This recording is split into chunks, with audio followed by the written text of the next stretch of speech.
Okay, so we're immediately opening up with the winter retreat. Like last time we left off with Moscow burning, so oh boy. Dang, showing frozen corpses and dead horses is just like I do appreciate how far they're trying to actually show this event, cause yeah, this is like probably one of the most terrifying things in the entire Napoleonic Wars. Oh, dang.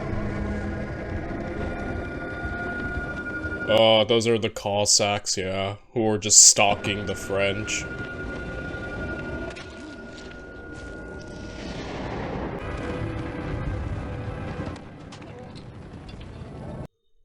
Dang. I think they're doing a pretty good job of capturing just how awful this experience was. Like, they're doing, I think it's pretty effectively done. The way they're shooting it and whatnot. It's us, sire. And it's you. You're here at last.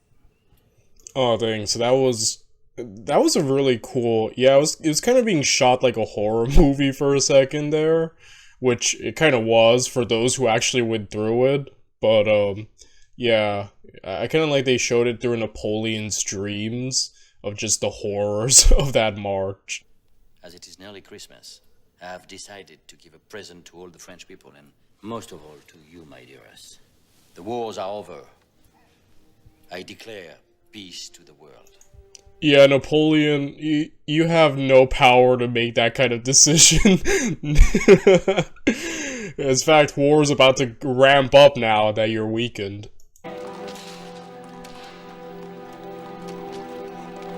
Oh my goodness.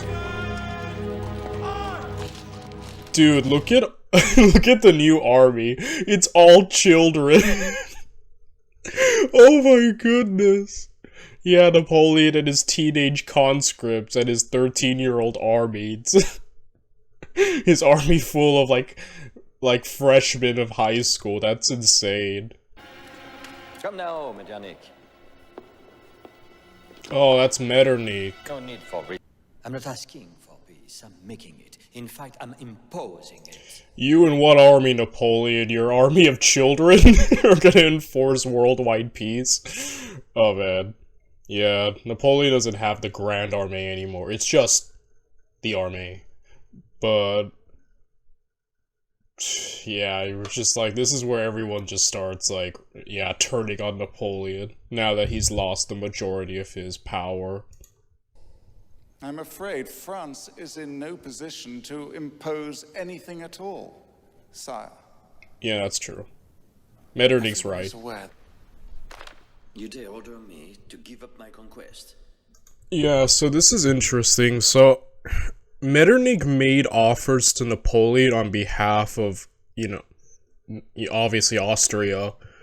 I think the most famous one is the Frankfurt proposals, which were, I think, offered after the Battle of Leipzig, where Metternich's like, hey, if you sue for peace right now, you know, you get to remain in charge of France, but all the extra territory France conquered would, you know, go back to, wouldn't be under France's control anymore. It would essentially be like a return to France's natural borders, I think, before the whole revolution, or of 17 something, I forgot, but either way, that was the proposal Metternich and Austria were offering Napoleon.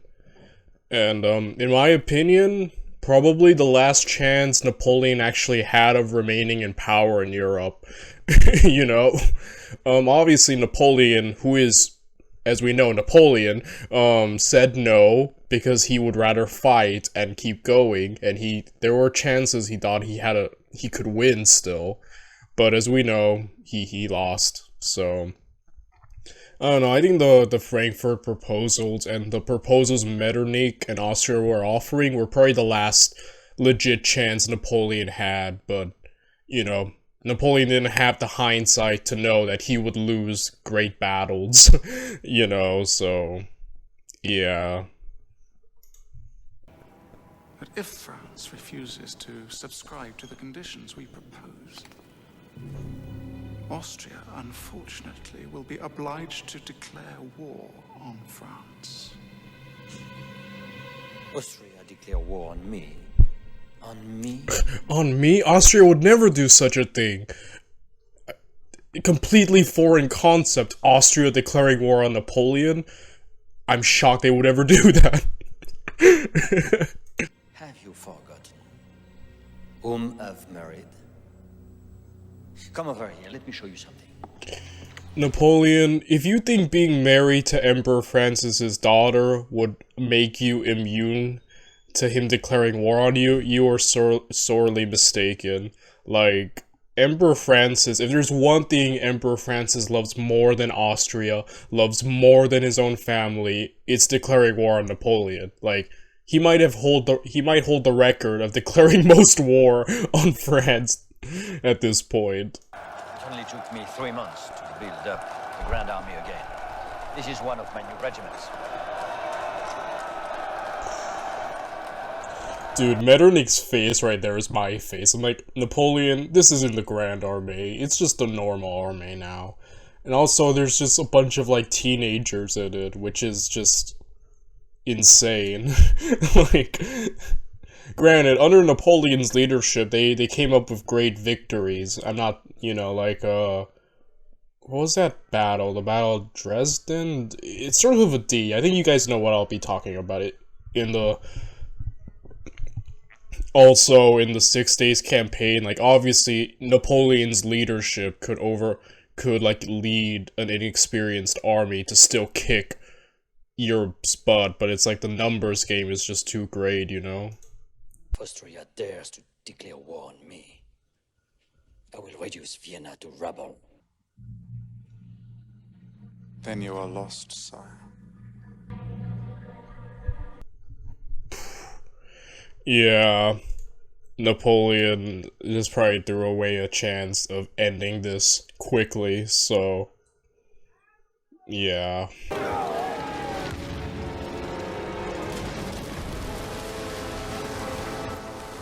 Dang! Yeah, I guess that's supposed to be the Battle of Leipzig, where the bridge blew up, and trapping, like, what, 30,000 men?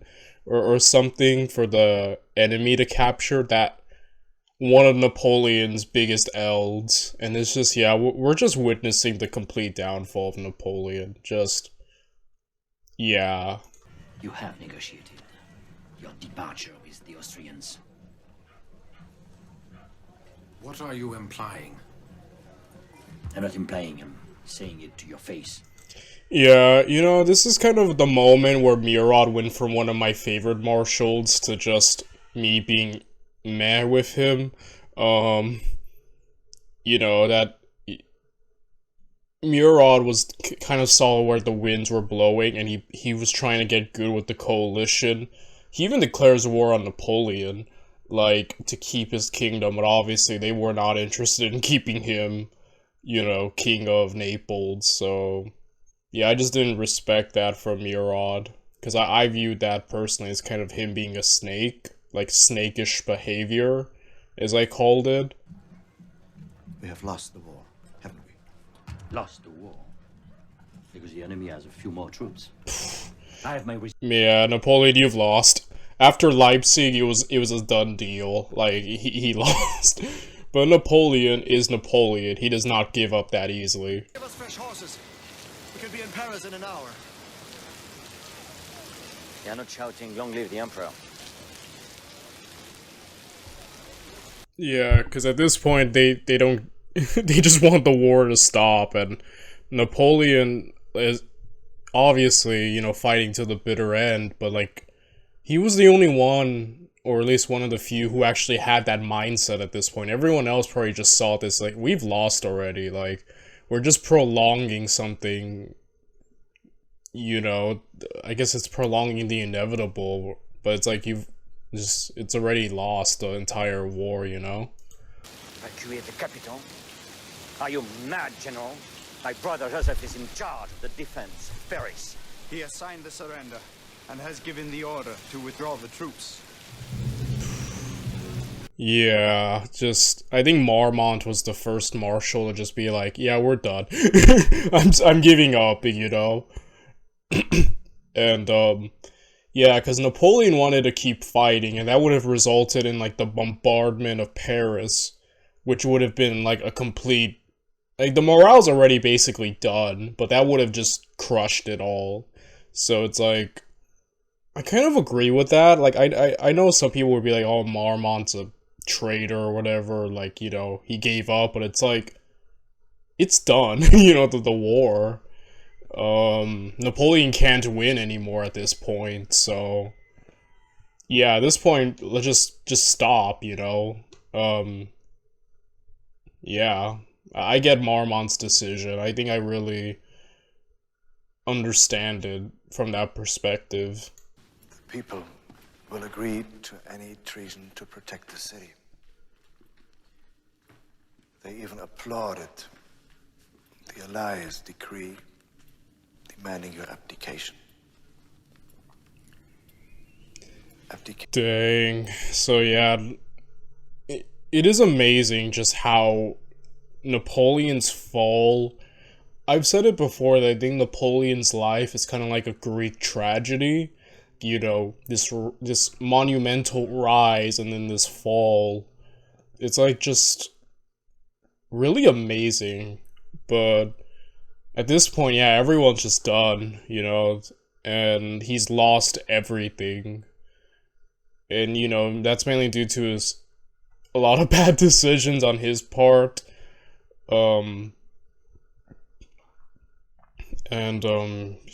Yeah.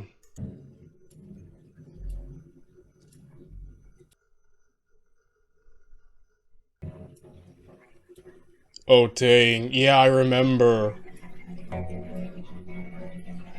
the poison vial. Like, I think it was during the Russian retreat, Napoleon had a vial of poison around his neck that he would rather die than be captured.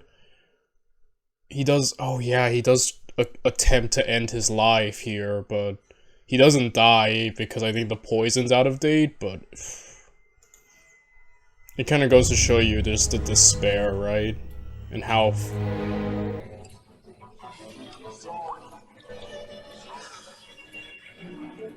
and now we are in the Isle of Elba.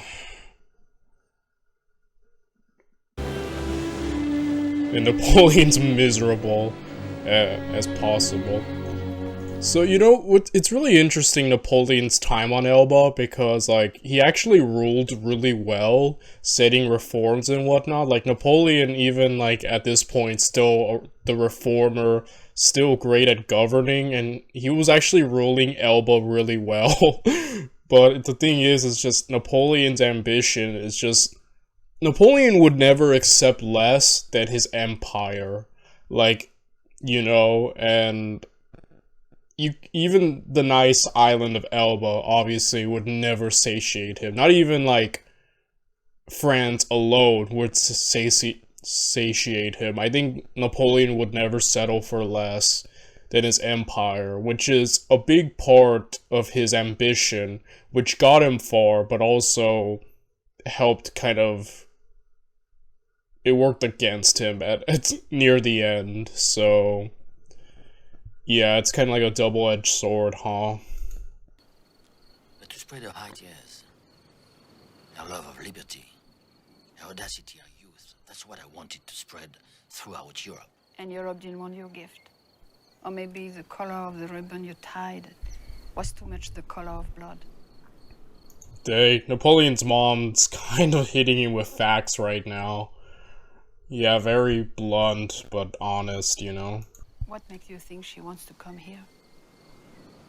Your wife's become Austrian again. You've seen the last of her and your son. Yeah. Yeah, that sucks, but it's kind of true.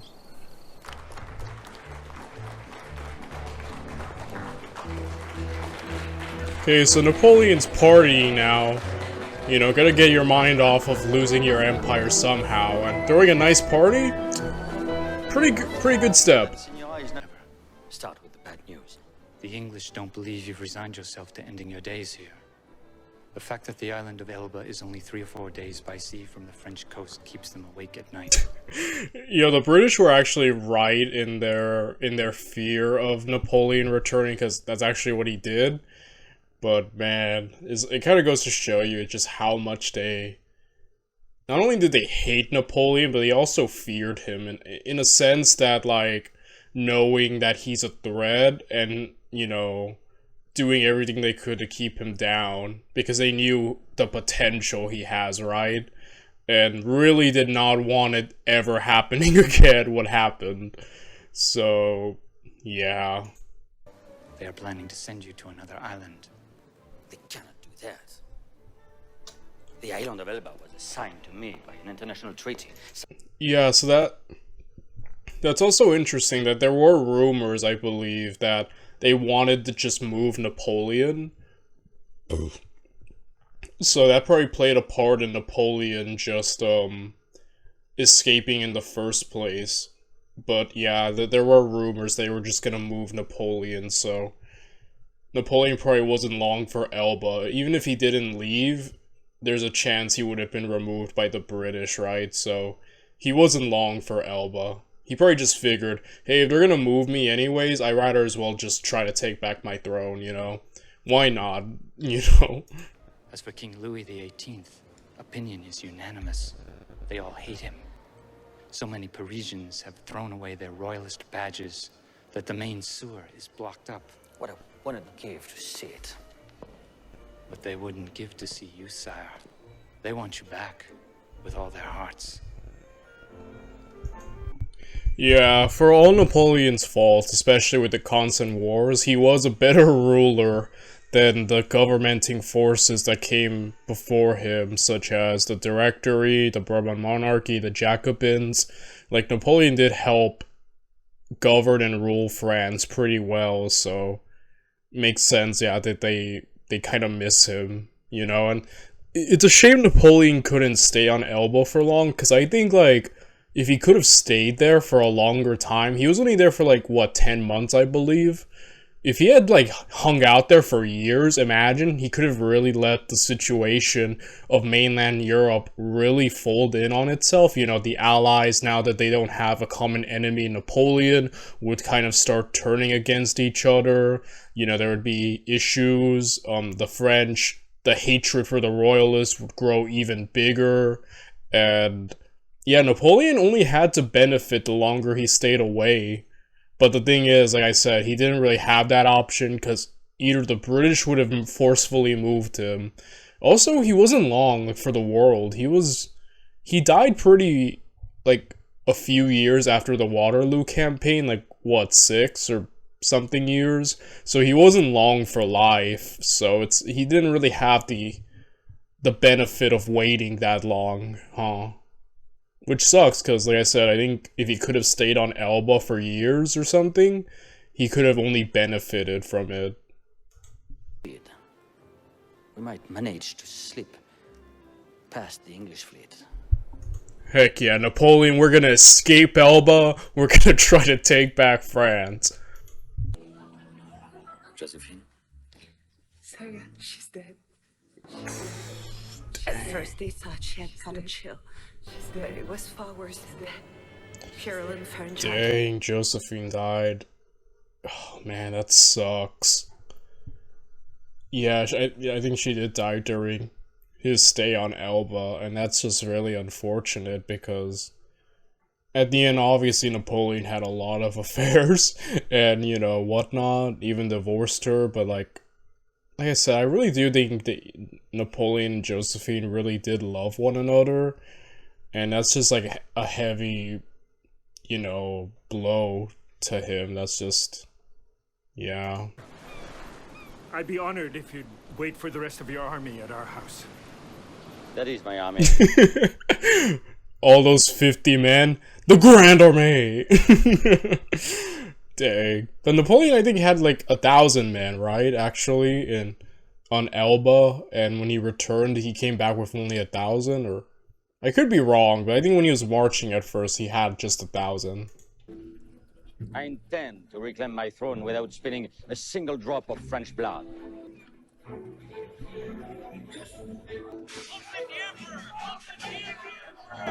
Heck yeah, long live the Emperor. Oh, Have you heard the rumor? Napoleon has escaped from Elba. The English were fools to leave him on an island. A man like that should be locked up in a fortress. One will need to catch him before one locks him up. That won't be a problem with the regiment.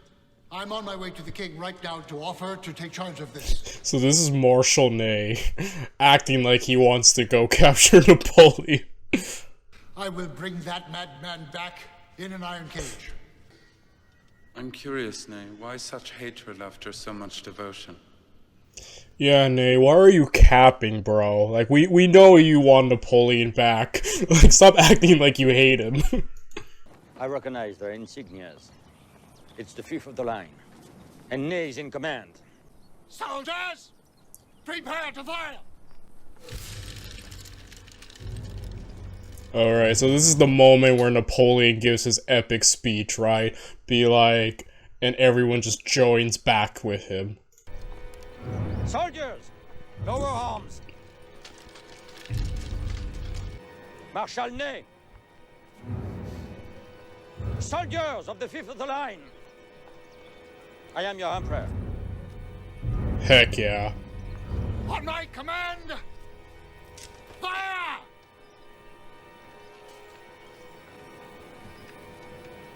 Nah. Soldiers! If any one of you wants to kill his emperor, here I am. Man, just the balls on this man.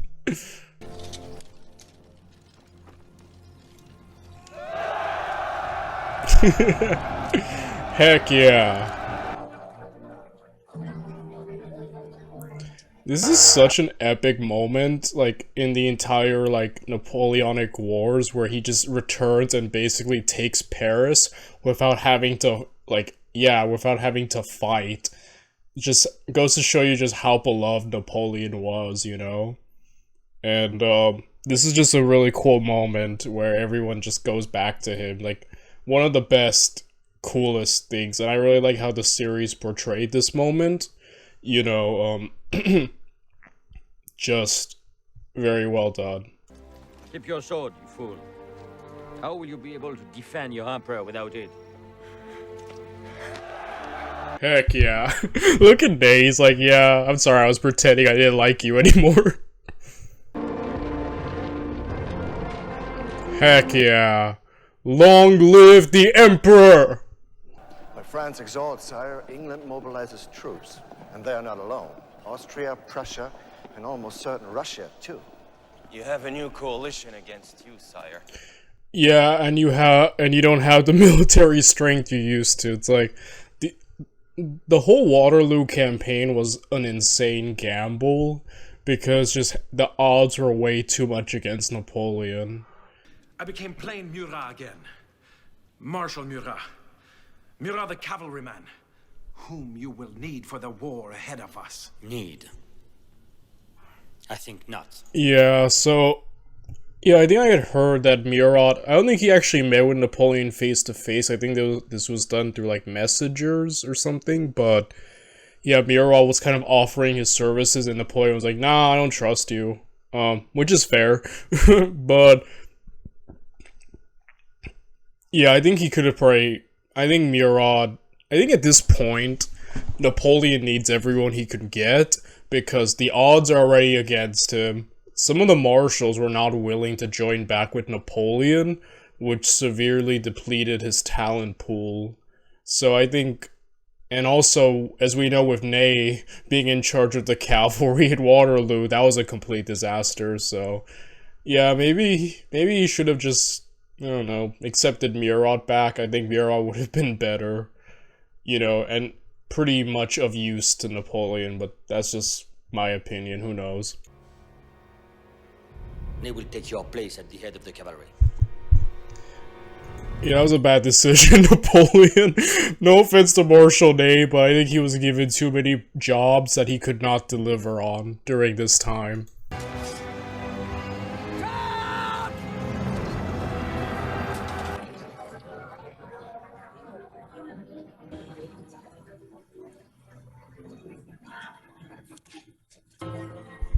Yeah, Marshall's a really bad cavalry charge that just completely destroyed.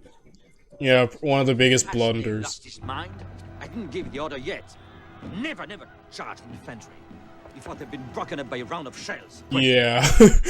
Oh, Marshal Ney, he was out of it during the Waterloo era. You know. Yeah, which is a shame because it kind of overshadows his really great legacy because he's mainly, yeah, for his performance during the 100 days. Marshal Grouchy, do you hear the cannon? Yes, I'm not deaf. It is the Emperor. He's engaging the English. We must join him. My orders are to pursue the Prussians, so I'm pursuing the Prussians. How do you know they're up ahead and not spread around? I do not answer to you, General. Only to the Emperor. Oh, it sucks.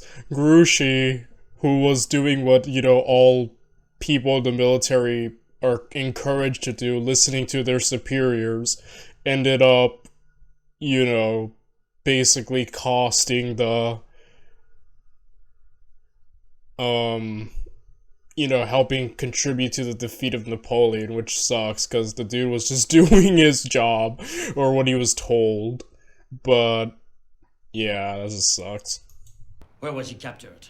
This army approaching us, it's not Grouchy. It's the entire Prussian army led by Blücher. Prussian army still exists. What is Grouchy doing? What's happening? Why don't people do what I say? Why can't I count on anyone? I think the biggest issue with the Waterloo era campaign, it's the management, right? Like, who was in charge of what? Like, it makes sense Napoleon was having this issue because, a lot of the marshals weren't joining back up with him. And, I think the biggest loss was the loss of Marshal Berthier.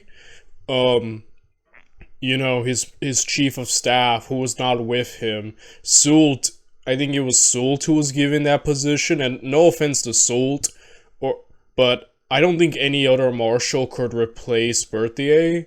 He was really indispensable, so that was already a big blow to Napoleon's wars. Like, the army wasn't the same without Marshal Berthier.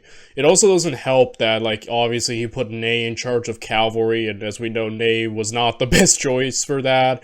Grouchy was not the man to go hunt for Prussia, and other marshals, very competent ones, such as Davout, was stationed at Paris when he, in my opinion, should have been in the battlefield. So he benched his best marshal with Davout, and then, overall, I think the biggest problem with the 100 Days Waterloo era is just the management. Who was in charge of what? And obviously, it makes sense Napoleon had those issues, but you just see some people were given positions they could not deliver on.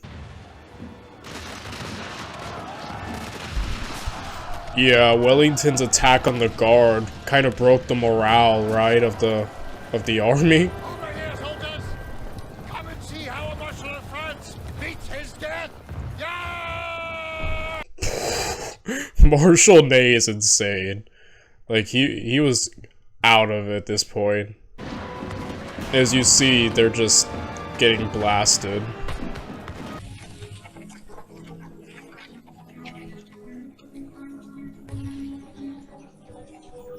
Yeah, Waterloo, like I said, I think the 100 Days campaign was, like, an insane gamble, but, there's a chance Napoleon could have gotten a little further, but, yeah, Waterloo, he was unfortunate to have faced, Wellington right off the bat. I think if he had faced anyone else, he probably could have gotten a few victories, right? But yeah, Wellington, man, that man's also like a beast in terms of commanding. People who are cheering you. I hope you do not envision calling them to Wormshire. Fouché's back, so him and Napoleon are apparently talking. The deputies have given you 1 hour to sign your abdication. If you fail to do so, they will depose you publicly. Then I shall dissolve the chamber. The members have decreed that anyone who attempts to dissolve the chamber will be considered a traitor. Yeah, Napoleon has no power at this point. He's defeated, and they're basically like, abdicate, we're kicking you out of France again. But I rose again, in triumph, called back by the people. It only lasted 100 days. Should that be called rising again? Or just a last desperate leap? Ouch, but Fouché's not wrong. It was really a desperate attempt. Like, I personally am of the opinion that Napoleon never had a chance of winning, even if he had beaten Wellington. Even if he had, like, Waterloo somehow had gone perfectly. I don't think Napoleon would have won, guys. I think he maybe could have racked up some victories. He could have probably had more, you know, successes, but I just think the numbers game. France at this point has lost so many people. It was, like, severely, like, weakened, especially compared to its heyday during the earlier coalition wars. You know, and I don't think the people are gonna, like, have another prolonged war. And it's just, the coalition, all of Europe, like Spain, everywhere was fighting against Napoleon, the entire world, you know, and it's just, he would have lost it. I think if things had gone out better, it would have just been a repeat of what happened after Leipzig. Napoleon would have probably kept fighting, like the 6 Days campaign, would have gotten more great victories, but he wouldn't be able to actually stop the, you know, the advancement of the enemy. So, yeah, in my opinion, Napoleon was doomed. I have no desire to reign again, but I can't stand idleness. I shall go to America and start a new career. Science, sort of. Napoleon, I'm gonna go to America and become a scientist. Meanwhile, the British are like, no, you're not. To St. Helena with you. I want history to remember me as a great scientific mind and forget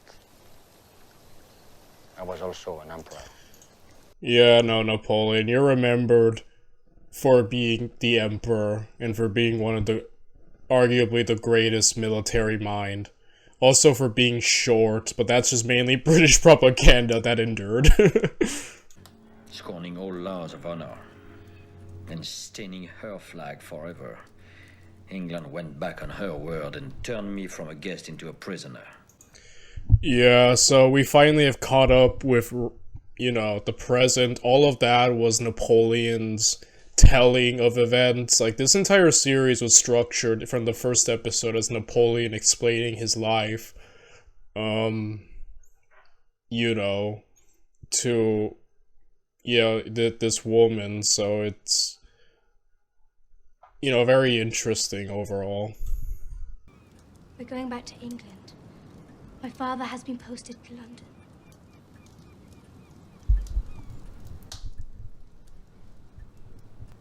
At Hudson Low's request.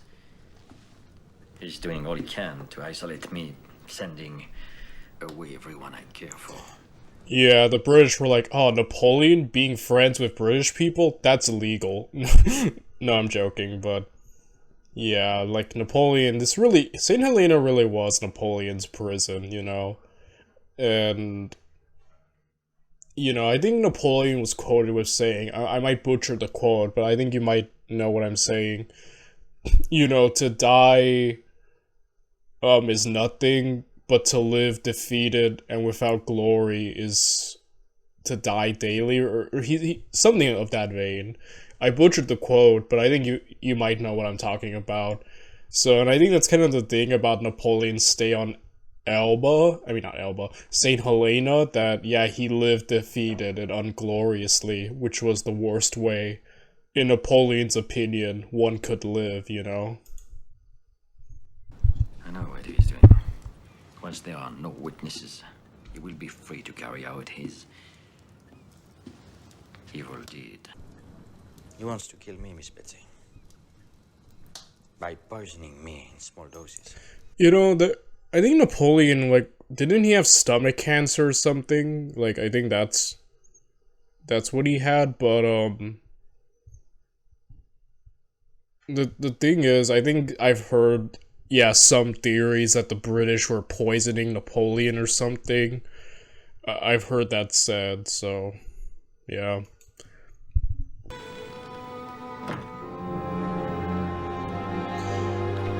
I wonder if they actually filmed on St. Helena or some other island.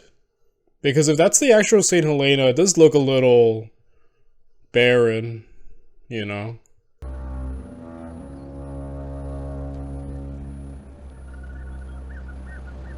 Do you think you could see America, General? I like how just Hudson Lowe has been like the only like minus, you know, the woman who visits Napoleon, the only other British person who's had lines, and he's just been so over the top in his hatred for Napoleon. How does it feel being short, Napoleon? You know?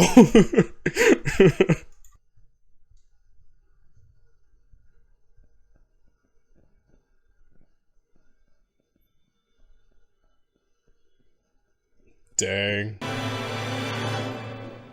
Dang, I really like that transition, because you see Napoleon in his standard, like, military uniform, and then he just, like, kind of change into, like, you know, a sickly old man. It's like, that's, I don't know, that was kind of effective. I really like that.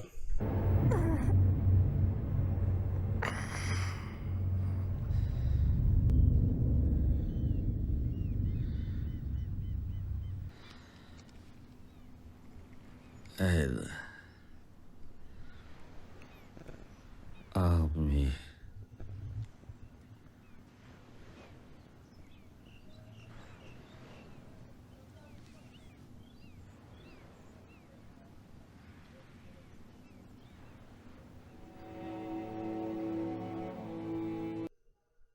Dang. That's it, huh?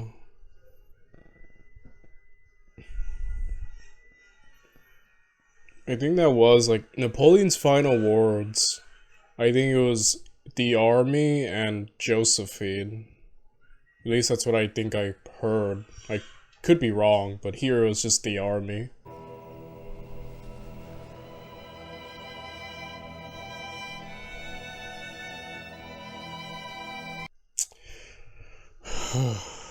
Rip Napoleon, man. You know, I really think Napoleon had one of the greatest runs, and in my opinion, he really was the last of a certain breed of people. You know, like Alexander the Great, Julius Caesar. Like, Napoleon was kind of like the last, you know, conqueror and man who could rule, govern, lead armies.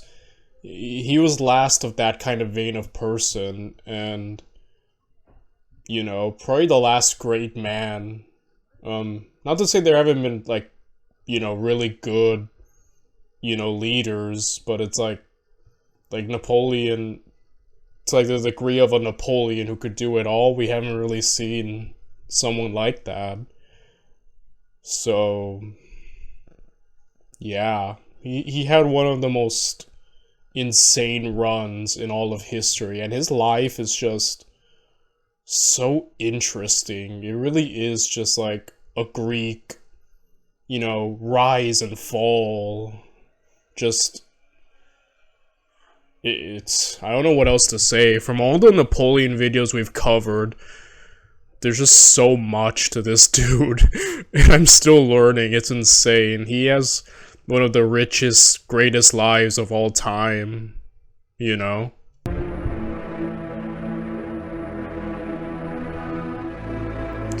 19 years later, the Emperor's ashes reached the bank of the Seine after being carried back from St. Helena on the French frigate accompanied by ardent survivors from his era of glory and acclaimed by a crowd of several million people. Napoleon Bonaparte crossed Paris in a final triumphant march and now rests as he... Dang it, I didn't read fast enough. But yeah, Napoleon's tomb still sits And, you know, I think the architect of the tomb, and there it is, I'm really happy they showed it. The way it's structured, I think it was meant to be in a certain way that if you're in the bottom, you're looking up at Napoleon. And if you're on the top, you're supposed to lower your head down to see him. It's kind of meant as a way to show respect, and there's his tomb right there. You know? It really isn't a glorious tomb, though.